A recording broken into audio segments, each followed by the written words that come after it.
This is One Broke Gamer Girl, and this is my review of Batman: The Enemy Within, Episode 5, Same Stitch, for the PlayStation 4. This is it, the final episode of this season's Batman. After Episode 4, which was completely disappointing, you can watch my review of that episode by clicking on the link down below. I was a little hesitant with this episode. There was a lot of build-up to it, and a lot of hype surrounding the two different endings. After playing this game in one sitting and getting all of the trophies, including the platinum, you know what time it is. It's time for a review. Episode 5 takes place right after Episode 4. John Doe, aka Joker, is either a villain or a vigilante. Unfortunately, in my game, he became the villain. Even though it would have been nice to see the other side, I felt like this is where he needed to be because, really, is there a Batman without the Joker? Anyway, most of this episode will be spent playing both Batman and Bruce, and you'll have to come face to face with decisions that you've made throughout the season. How did you treat Gordon? Do you trust Catwoman? All of these decisions that you've made will have a huge impact as you try to save the city from Joker and Harley Quinn as they release a virus that basically kills people instantly. Will you be able to do it as Batman? Can you overcome the obstacles that the Joker has put in your way, and how will your story for this season end? All of that is wrapped up pretty nicely, along with a few shocking moments, and the game is left open for another season. I'm on the fence about this episode because I really feel like the story of the Joker becoming the Joker should have been a season itself, not just 2 episodes. Don't get me wrong, the episode was probably one of the best of the season, and I liked how everything I did basically came back to bite me in the ass. But again, the story with the Joker just seems small in this Batman universe. The story of Batman and the Joker should be a huge one, and this made it feel like a side story at best.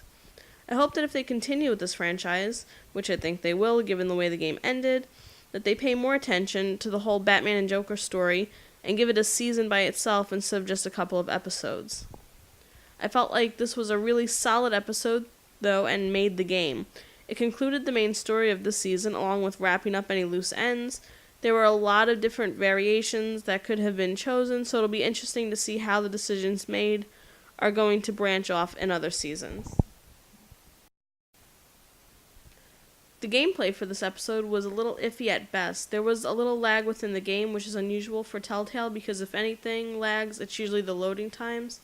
There was a lot of lag throughout the game, and this worried me because I thought the game would stall and shut off on a bunch of different occasions. This wasn't good, and hopefully this gets patched and doesn't even show up in other games or another season of this game. Other than that, everything worked. As always, I enjoyed the QuickTime events, which were flawless and just made playing Batman even more fun. I have to say, with the Joker and Harley Quinn, the fighting was epic and probably one of my favorite parts of the episode. The graphics were the same as they have been throughout the season, and this is a good thing because the graphics are amazing. I really enjoy the graphics as they look like they came out of a comic book. This is, of course, the way that they want to represent this game, and I think it's really amazing that they can do this. Kudos to Telltale for the graphics for this episode, as well as the whole season. There are a total of 7 trophies for this episode, 6 for the episode itself, and the 7th one is the Platinum Trophy if you played the whole season and got all of the other trophies. This isn't a hard thing to do, as all you have to do is sit back and enjoy the story. These are kind of cheap trophies, but I do like that they make you concentrate on the story that's being told and not doing something specific. As always, no multiplayer, and the gentle reminder of the crowd play feature.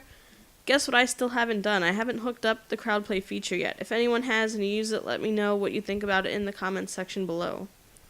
Overall, I give this episode a 4.5 out of 5. Here's what's great about this episode.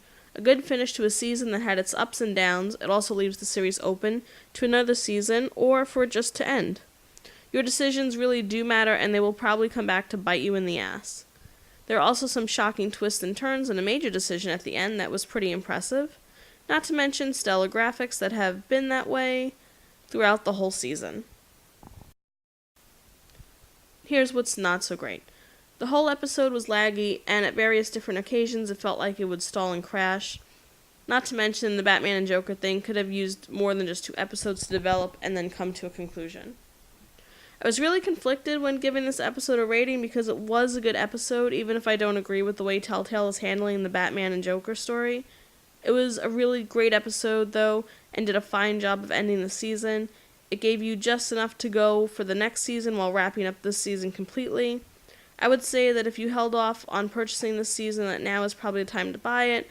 Like any Telltale game, it has its episodes that are good and bad, but it's a stellar season, and if you play the previous Batman game, you'll want to continue.